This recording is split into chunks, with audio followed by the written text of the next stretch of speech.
All right, Brian, what's up, man? Not much. How are you? Pretty damn good. Yeah.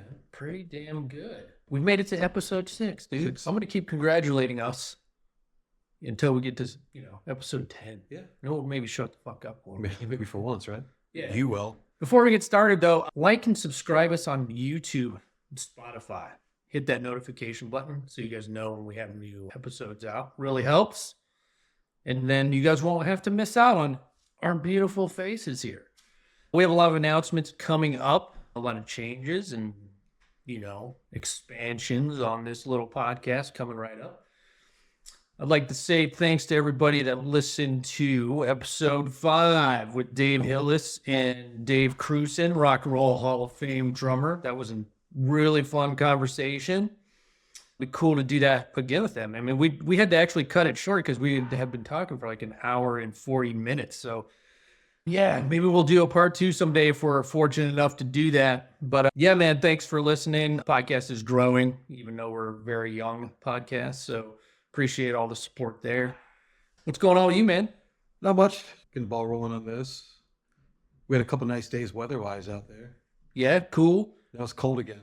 It is forever. Now forever in Cleveland, Ohio. Yeah. Any announcements you want to talk about?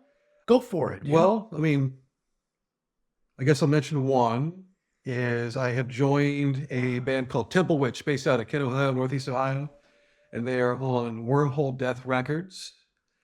Big shoes to fill. The previous bass player, gentleman, was unbelievable. Very good bass player. And very excited about the project. Wormhole Death Records, I believe I just mentioned that. Temple Witch is the name of the band. Very excited about that. Yeah. You guys going to be doing some touring? The intent is yes, absolutely. Any recording? Yes, absolutely. Yeah, they have a record out, right? 2. Yeah. 2 on now. Where can they find those records? They're on all the major streaming services. There's Apple Music, Spotify, YouTube Music, YouTube. And for those who like digital hard copies of media, you can buy a CD through Wormhole Death Records. Oh, nice. No vinyl yet, though, huh? Not yet. Big vinyl. I'm going to make that happen. Yeah. Big vinyl. Force it. Vinyl fan. Force it. Gotta have some vinyl, man. Love vinyl. Absolutely love it. Yeah, it's an art itself, vinyl. There's a lot of companies now for bands that, this is not an endorsement, we're not going to mention any names, nobody's paying us to say this, but there's companies now that for any independent bands where you can make vinyl on demand now, which is amazing. Like, you don't have to hold a lot of inventory to do that. So, well, before that, what was like the minimum order required? I mean, I've seen them as low as 100. Yeah, but how much would that cost an up and coming band? Thousands of dollars. Yeah, up front. Yeah. So it's a large cost. Yeah. Up front. It's kind of a risk. Mm-hmm. But yeah, they have companies now that as the rock and roll music fan orders it from the band, they make it on demand and just ship it to you. So the band doesn't even touch it usually. So that's cool. And then the bands can order copies like in amounts of like 25 instead of 100, and you don't have this really huge cost. So that's really cool for independent bands, and it's anybody that's in bands that want to release vinyl. Just go look on the internet. There's companies out there that are doing that now, and maybe someday soon we'll maybe try and get some of these folks from these companies on to talk about this, because this is like super interesting, like how they're pulling this kind of stuff off. Or if you'd mentioned something like an idea like this 5 years ago, I mean that wasn't even on the table. Yeah. What if the process of converting it or committing it to vinyl is lacking any quality?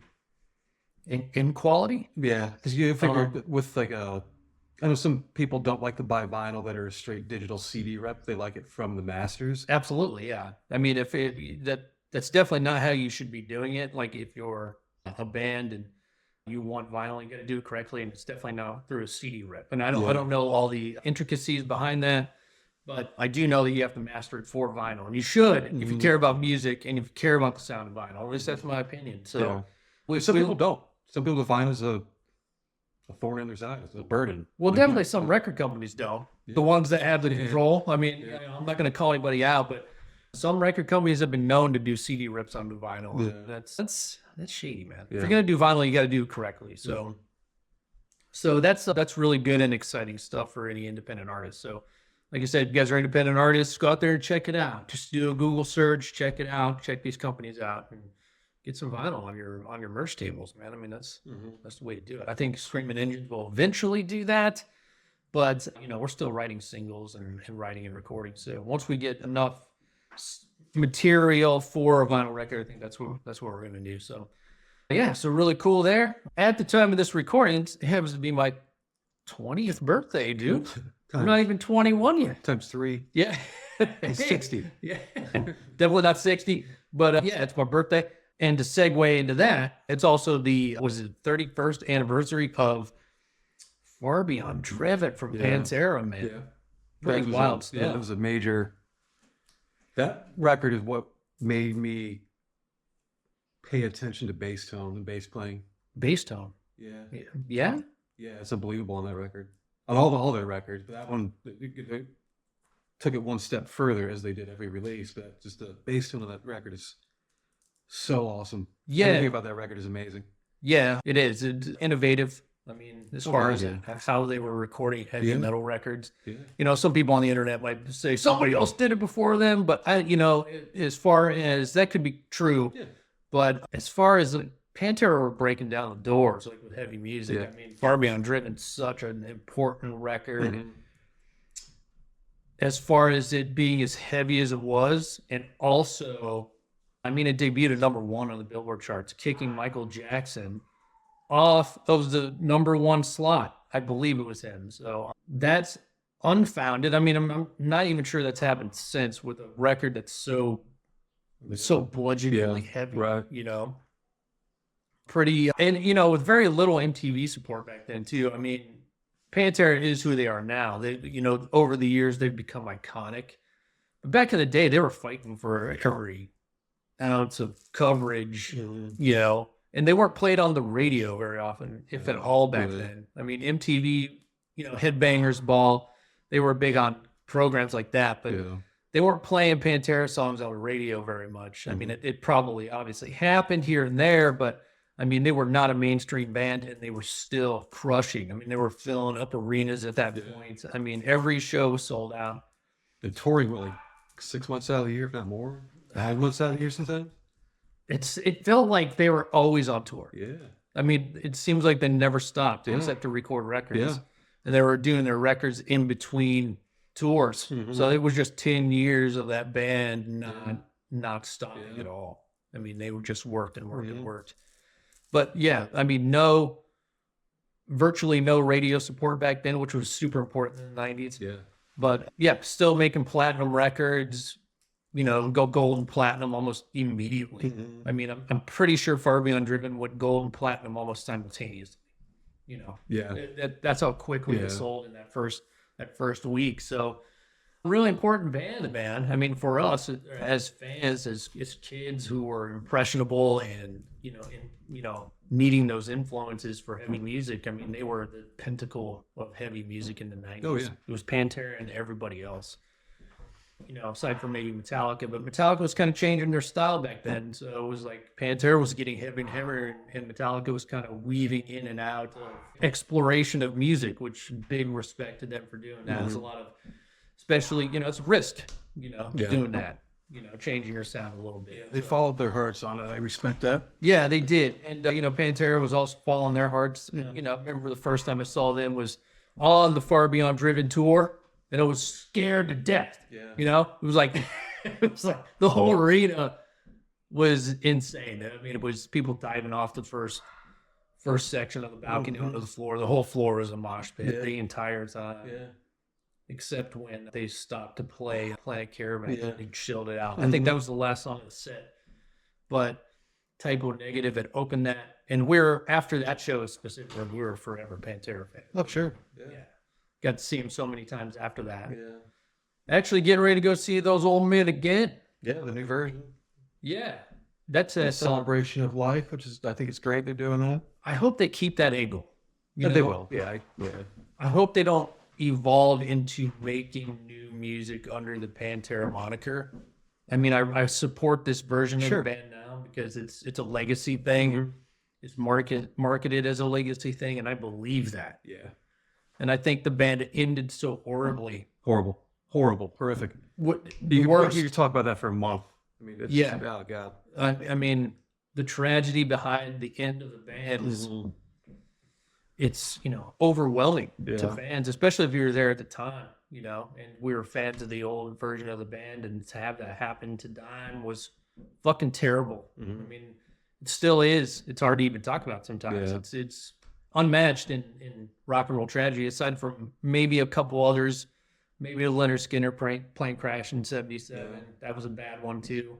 But I think Dime was probably a situation where Dimebag was worse. Yeah. Also, I mean, Dimebag wasn't the only one that lost his life that night too. There's fans and crew member too. Was it a crew member? No, it wasn't a crew member. A couple fans did, unfortunately. Yeah, crew member too. Yeah. Yes.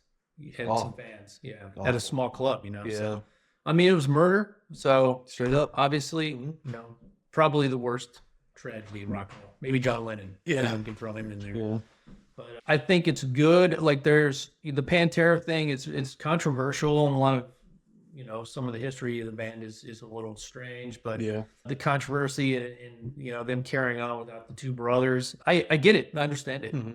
I mean, you carry on the legacy. I mean, the legend has done nothing but grow over the decades since Dime's been gone. So there's a whole generation of people that didn't get to see that music. I think this is a good way to end it on a positive note. You know, I've had debates with other friends that are not into it as much, but they still go to the shows then? No. They missed out. Yeah. I mean, yeah, if this is all they do with the Pantera name, it probably should be. And, you know, it'd be cool to see them just do this every now and again, do a summer tour here and there. And festival or something? Yeah. And then just kind of keep the legacy alive. But I think if this version of the band, this is my opinion, you know, we're fans, we can talk about it. My opinion is simply if Charlie and Zach and Phil and Rex want to write new music, I mean, they should do that, but don't call it Pantera. They won't. They wouldn't do that. They should call it, you know, something else. And maybe it'd be cool to see them do that. It'd be cool to see them write some music together and maybe start a band, original band, call it something else. Maybe an idea would be release it on Phil's record label, Housecore Records. That would be really cool to see that. They'll have several other projects that might not be time for it, even desire to do it, which I get too. Makes sense. Well, yeah, Phil's busy, dude. Yeah. I mean, I would love to have him on sometime. Yeah. Maybe once we grow this podcast a little bit, we'll be able to do that. Sure. We'll reach out. It'd be, you know, who'd be cool to talk to is some of these people running these record labels, like the Housecore Records. Yeah. You know, if they have a CEO, I don't know who that would be, but it'd be cool to talk to them and, like, you know, kind of get behind the business side of all this stuff, you know, especially with a guy like Phil, because, you know, he's doing it from you know, from a passionate place. You know, the music that they release on Housecore generally is not easy listening, you know. And we mean that in a complete compliment. We mean that. Yeah, of course. It's, you know, it's abrasive music one way or the other. And it's obviously a passion project for Phil. I'm sure there's not a lot of money involved in doing that kind of stuff. So that'd be interesting to talk about with somebody. But yeah, man, Pantera was such a huge band. I'm glad we got to see them so many times, and, you know, with Diamond and Vinny, and all the guys. I mean, you know, I've talked to one of my good buddies. You know, he's like, it'll just never be the same. Of course not. Of course not. It's not the same. It's not the same. It was like back in the day, they were just four angry, energetic young men that were, you know, and it was unmatched in energy at these shows. So everybody's a little older now. And go to the Pantera show now, you're kind of easing over the hill, kind of hanging out. That's what it is to me. It's like it's an old school hang. Yeah, you know, it's fun. Yeah. Now there's a bunch of kids and shit at the shows. So, that's great. You know, so yeah, it's cool, man. It's real cool. You know, I'm excited about the new COC coming out. Yeah. That's going to be a good one. And, you know, COC is in the Pantera camp a little bit. You got Pepper, Keenan in Down. Rex was in Down for a little while. Made a couple records with them. Yeah. So those guys, I mean, COC, just in the studio, according to their social media, tracking drums for a new record. I'm super interested to hear this because it's Stan Moore playing drums with them. He's more of a funk jazz guy. Yeah. New Orleans guy, friends of Pepper Keenan for a long time, as I understand it. Played on In the Arms of God back in 2005 with COC. Really masterpiece record. It's awesome to see Stanton Moore back. Yeah. With COC. Now, here's the caveat here. See, Corrosion of Conformity has made all their records since Blind, if I'm not mistaken, with producer John Custer. Yeah. And this one, it appears as if he is not involved with that. And Warren Riker was recording it in the studio. And John might have been in there in the pictures. So I don't know for sure. Yeah. But judging from the pictures on social media, it was just Warren Riker in the band. Yeah. So if that is indeed the case, John Custer's not involved with this, then this record could sound a little different, Yeah. you know? So Could you imagine sitting down and recording and playing your instrument in front of somebody like Warren Riker? His eyes are probably like, yeah, I could. And Like, I oh, would. yeah, I know you he will, would do yeah. that. I think with any project like that, you get involved with a producer. You got to get into a room together and get comfortable. Mhm. You know, gonna have some conversations. well, he played on America's Volume Dealer, yeah? Warren Riker? There's a song that he does slide guitar on. Oh, you're thinking of Warren Haynes, my man. Oh, God damn it. Yeah, from Okay. the Allman Brothers band. Yeah, well, same name. Yeah. But Warren Haynes, yeah. Don't get me started on him. He's, Yeah. he's a He's badass good. dude. Yeah. Yeah. That's another legend. See, it's funny you mentioned that because I was just listening to that song the other day and thinking, and by that song I mean "Stare Too Long" off America's Volume Dealer from COC's 2000 record. That should have been a radio hit. I mean, Well, it's too good to be. it should have been. Yeah. Right? It should have been. Warren Haynes Yeah. playing slide guitar on Stare Too Long. Yeah. Big hook. Well, it's not Big going to be a chorus. radio because it involves a little bit of, maybe a slight bit of thought on the listener's behalf. Well, don't take that for granted. Yeah. I mean, a lot of people love that song. See, it'd be cool to see Corrosion play that live. I don't think I've seen that band 20 times maybe, and Yeah. I mean they've never played that live. Not that I know of. It'd be cool to like see them like no they've never played it live at the shows I've been to. They might have played it live, but never at the show I've been to. So yeah, I mean that's such a shame that song didn't get them bigger. You know, the new beast of a bass player in COC too.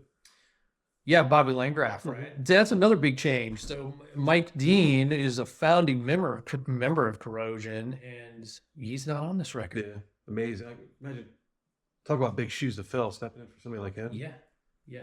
And Mike Dean. Yeah. I wonder why Mike quit. That I do not know. So yeah, Mike Dean was the man. Very good bass player. Talked to him on social media a few times. Seemed like a cool dude. Sure, yeah. But yeah, that'll be interesting, man. I mean, hopefully they're exploring and, hopefully it's a different sounding record. I mean, it should be. So That'll be great. yeah, and I don't know when that's coming out. I do know that Corrosion or Pepper Keenan's out on tour Down as we record this. Down's also working on a new record. So who knows when these records are going to come out? We don't know. It'll probably be next year is my guess because it's already, as we're recording this, it's March of 2025. So it might not be this year, but maybe early next year. But all these records are coming out, so that's going to be fucking awesome, man. Yeah, But, I'm excited about it. Yeah, we got Down, we got new COC, we got a new All That Witches record coming out sometime soon. So a lot of fucking good music coming out, and who knows how much more. 2025 is shaping up to be pretty good music wise. That's for damn sure. We have. Here's another big talking point in the music media over the last week is Brent Hines from Mastodon has left the band. Kind of a shock to people outsiders looking in like us. That guy, man, it's going to be interesting to see how Mastodon evolves without them. They are continuing. They are looking for a new guitar player. But Brent Hines, man, I mean, he was a writer and a singer in that band. So that's going to change the sound of that band quite a bit. Interesting evolution for sure with them. It'd be cool to see. Interesting character, that guy. Yeah. I've seen Mastodon quite a bit. Have you ever seen Mastodon? Yeah. We went together, dude. When? Oh, yeah. When was that? Last September? To go see Mastodon. Oh, yeah, that's right. Yeah. I'm getting old. Yeah. So we went to the show. That's right. Yes. I've seen Mastodon quite a bit. Yeah. So all the shows kind of run in together. They tend sometimes. to. I was trying to count. I think I've seen them 8 times or something. So yeah, it kind of runs all together at this age. Yeah. I'm a young 48, so been to thousands of shows, but man, Mastodon, yeah, that's going to be interesting. But you know what I would like to see happen with Brent Hines? He's a talented guy. Oh, yeah. Mastodon, you know, double guitars, 3 singers. It'd be cool to see him do a solo record. I figured this is, God, it might have been about 10 years ago. I actually drove out to the grog shop here in Cleveland to see him do a solo thing. But I didn't realize it had been canceled until I got there. Oh, really? Yeah, so I went and got some food instead and came home. But I'm drawing a blank on What it was called? had the name Hotel in it. Huh. I don't know what he's doing right now. Here, I'll look it up. Yeah, it would be cool to see him do a solo record of material and just do like a power trio. Yeah. You know, like a 3-piece stripped down version of whatever his musical style is. That'd be really cool, you know? When was that? He was touring with a solo artist? As a solo artist, he had a band with him, but it was some had the name Hotel on it. What the hell's it called? We'll look it up. Yeah, but anyway, I mean, it would be cool to see him do a solo record. And, you know, going back to Corrosion of Conformity, it would be cool to see, you know, Pepper Keenan do a solo record, you know? Oh, yeah. You know? It's like, Yeah, why man. hasn't that guy done a solo album yet? I mean, he does have 2 bands, so Yeah. maybe he's busy enough, but I bet that dude has a bunch of shit on tape, unreleased, and just sitting in a vault somewhere. At least I'd like to think so. I bet he's got a lot of riffs in a pile somewhere on some hard drive. Oh, sure. Pepper Keenan, do a solo album, dude.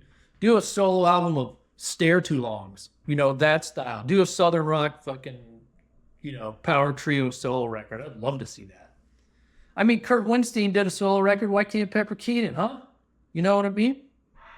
He did. Kurt Windstein did do a good solo record.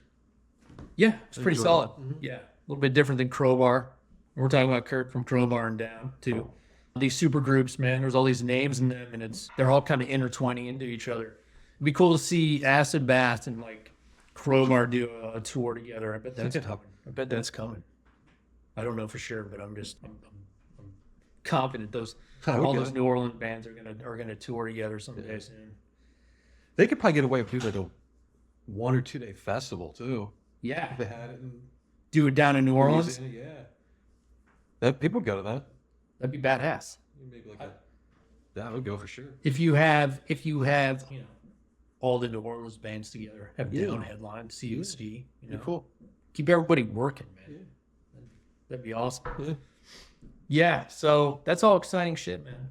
Oh, you know, I want some live dates from all these bands. Everybody's playing and touring, but not too many folks are coming to town. Pantera's obviously coming to Cleveland, but that's fucking hit, right? Kind of Hoga Falls. I can't really call it Cleveland. People that don't know the area, Yeah. we have to call it Cleveland. Yeah. Just to sit here and try to explain that to That's a people look up. here. The venue's cool. It's called Blossom Music Center. It's outdoor. Yeah, legendary Yeah. music venue. Been there since the 60s. Everybody's played there. Beautiful place. It's right in the middle, you know, in between Cleveland and Akron. Perfect venue, dude. For a bigger venue. I mean, I don't usually go to a lot of bigger shows, but I'll always go to Blossom. If there's something. Good place to see the Cleveland Orchestra too. Yeah, I saw Mastodon there a while ago too. Badass bands. Yeah, man. So we'll see how that shakes out with Mastodon. Seems like everybody's changing up some members. I just saw this, man. Guns N' Roses announced a new drummer, Isaac Carpenter. They did this so quickly. This just broke over the last week or so. Guns N' Roses, interesting band. Like, what has happened to them over the years? Like, the new reunion tour is kind of weird. You know, some fill-ins with some original guys. It's like, why wasn't Matt Sorum always playing drums with them?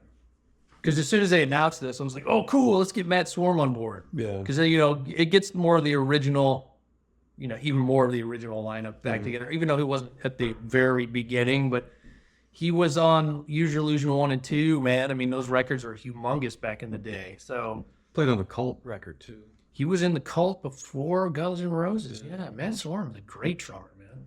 I see people hating on him a lot. I'm like, for what? I'm like, you guys don't understand that he's a fantastic drummer, man. I mean, he is very different than Steven Adler was. Steven Adler was a lot more great drummer, great groove drummer too. little more loose. Like Matt was like way more tightened up, like right in the pocket quite a bit. But two different styles, but two great drummers. I hope this new, I don't know who the new guy is. I think he played with Duff McKagan's solo stuff, but I'm sure he's a great drummer too. I was just kind of hoping that they would get some more of the original guys from back in the day, But yeah, interesting. Did you like Guns N' Roses when they came out, man, when you were a kid? I mean, yeah, I didn't love them though, but I can see why people are very much into them. Yeah, I mean it's good music. I don't listen to Guns N' Roses too much anymore because back in the day we just listened to the crap out of them. I mean they were all over the place. Same with Metallica. We listen to Metallica. I've been listening to Metallica since 1986. So when they exploded in the early 90s, like what Guns N' Roses was doing, they were kind of intertwined with each other back then. I mean, it was just all over the place. It was on the radio 24/7 for years and years. And I think after a while, it's just like, oh man, I got to move on. I got to go and listen to some different things and, explore music a little bit. But two iconic bands, much respect to them. I mean, still getting out there, filling up stadiums, doing all that stuff. What have you been listening to lately, man? You want to get into the underground stuff a little bit? I've been listening to a lot of stuff. European band called Ulcerate. Oh yeah? Yeah, I don't know much of their history. I've just been listening to them. What else do I have added in my playlist? Oh, dude, I know you don't like them, but Sleep Token is doing a proper U.S. tour. I like Sleep Token, I do. Yeah? I really do, yeah. I like Sleep Token quite a bit. People love them, as they should. A lot of people don't like them, which is fine. But, well, of course. That's like with everything. Right. And they're playing still calling it the Q, what do they call them? Who knows? Yeah. Rocket Arena or Rocket Mortgage Fieldhouse, it's still called. Well, you know what's a bummer about that? Is that everything's gone so corporate and they're just changing the names of all these venues. And you know what they're doing it? They're doing it to smaller venues too. And it's like, it's kind of erasing culture.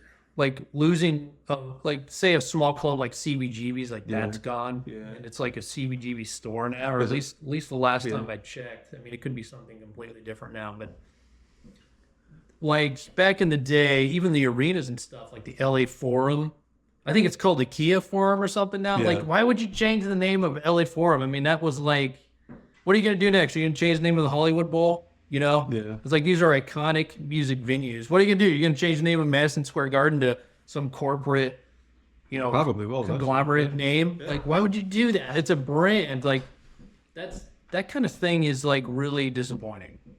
Yeah, it is. It's like they throw multi-millions of dollars and just put the name on the stadium. Right.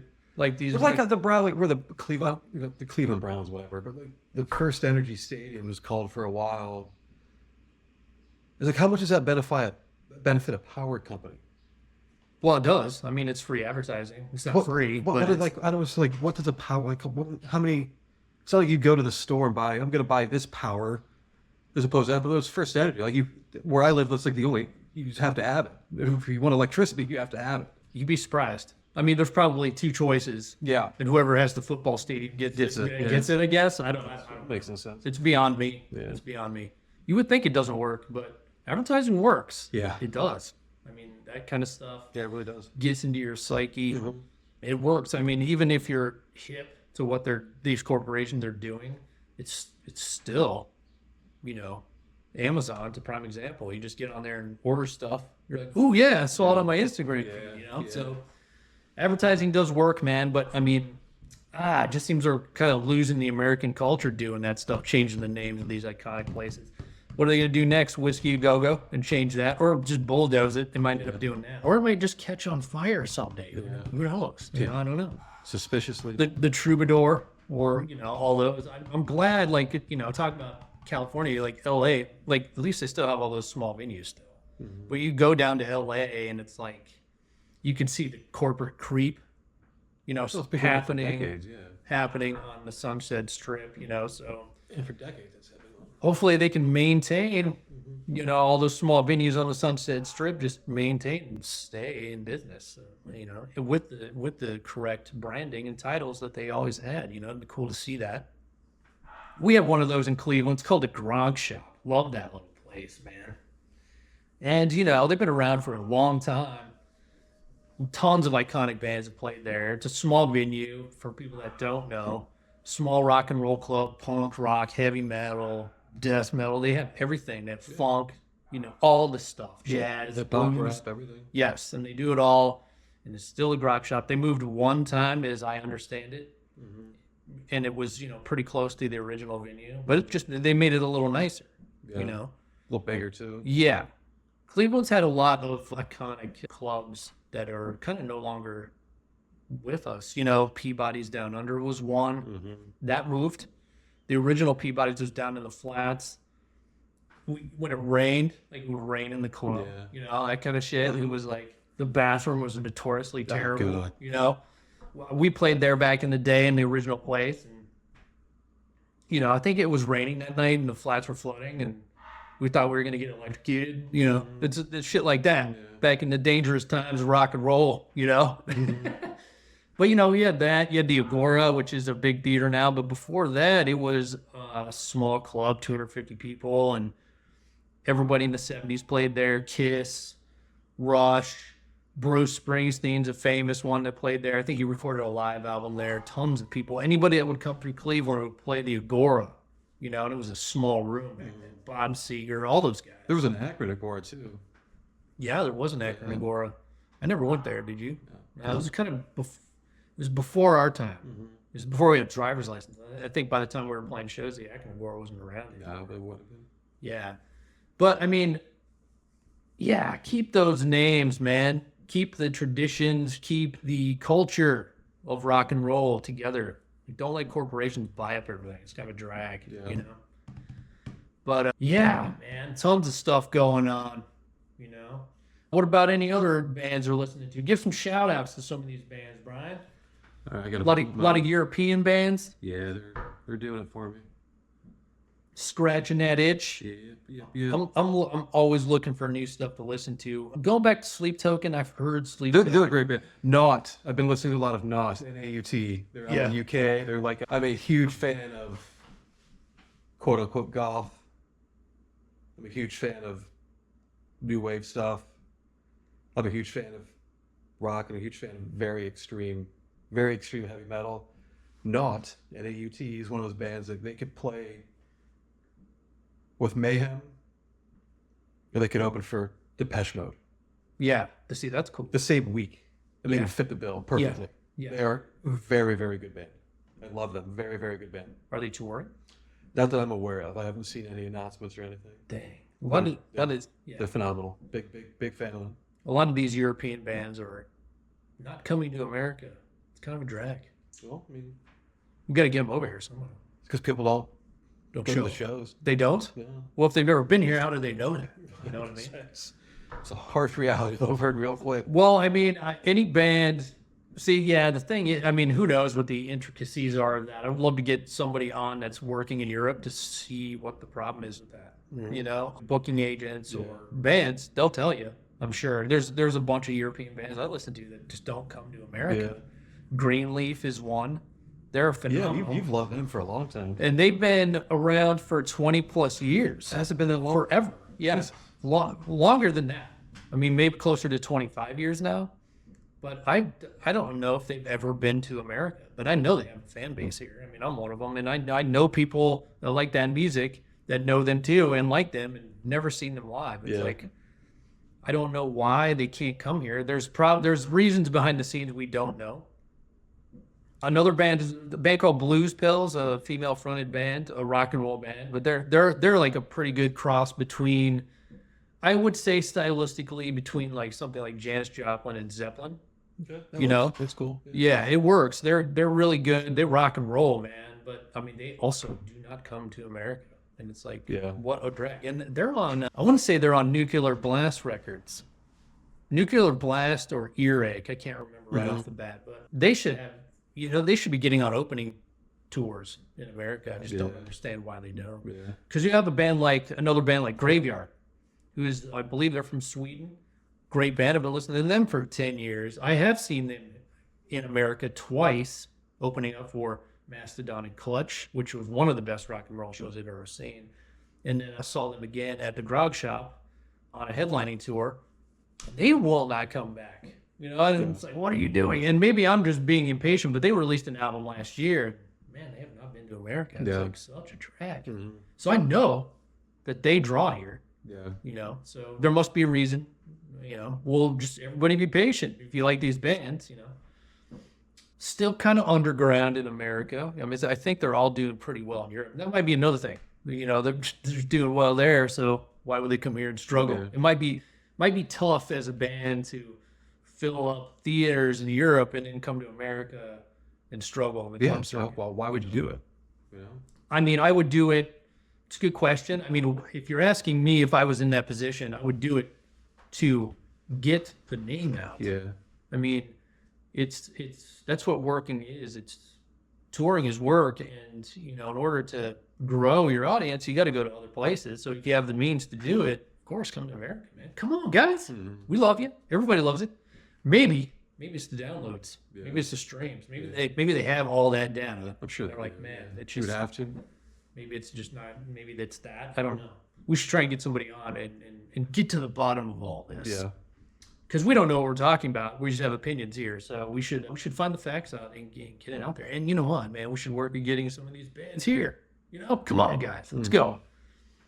But yeah, that's kind of where, you know, what I'm thinking about that. Oh, there's a new Witchcraft record coming out. Do you like them? I do. Yeah, they're a good band.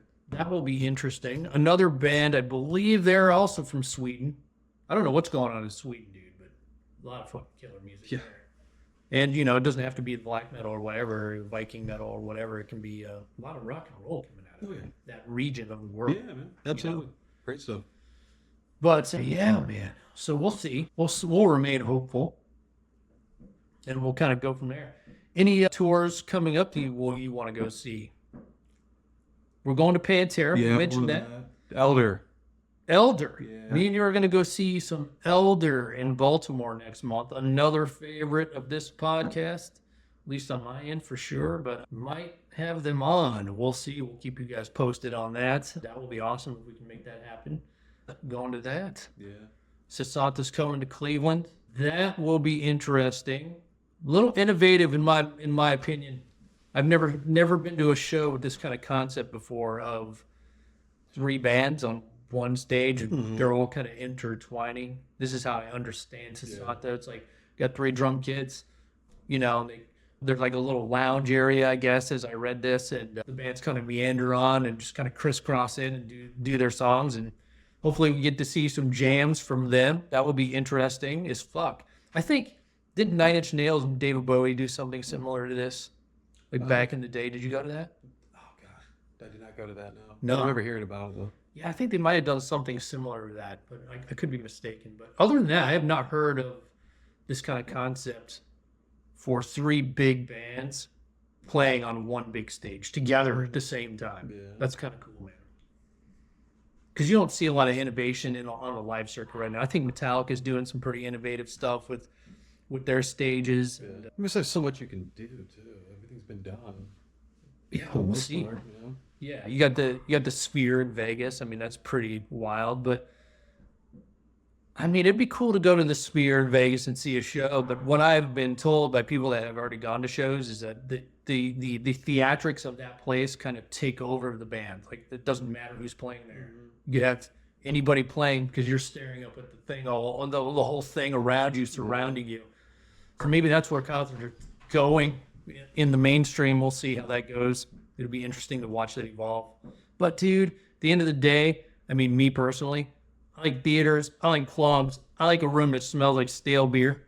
You know, it has that familiar feeling. Yeah. You know, I don't know if anybody can relate to that, but I remember back when I talked to Sean from King Buffalo on the previous podcast, we were kind of lamenting getting out and playing shows because it was during COVID. Yeah. Everybody was kind of shut down. So they were in the studio making records and writing songs and stuff. But you know, Sean said something to the effect of, man, I just miss old shitty gas station coffee. That's what I miss about touring. Really?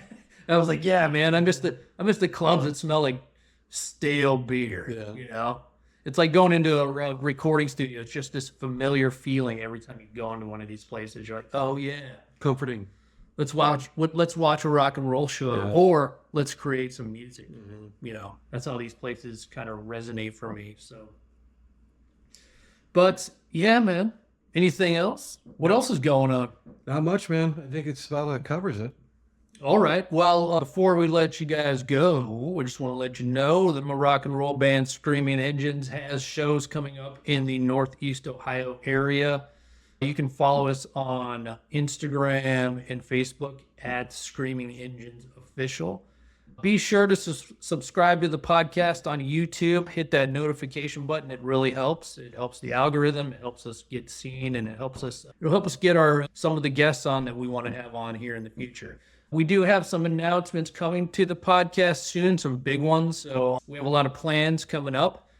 All I can say is support your favorite rock and roll bands, heavy metal bands, alternative bands, whatever you listen to. Support, go out to the shows, buy tickets, buy vinyl, buy t-shirts, man. That's why we're here. That's why we're doing this. And that's all I got, man. We're fans of rock and roll, and that's why we're doing this podcast, just to push everybody out further and grow the scene, grow the community. So any support we really appreciate. We appreciate you guys listening to all the episodes so far, and we're just going to keep going. We're just getting started. So thanks again. We appreciate it. We'll be back really soon.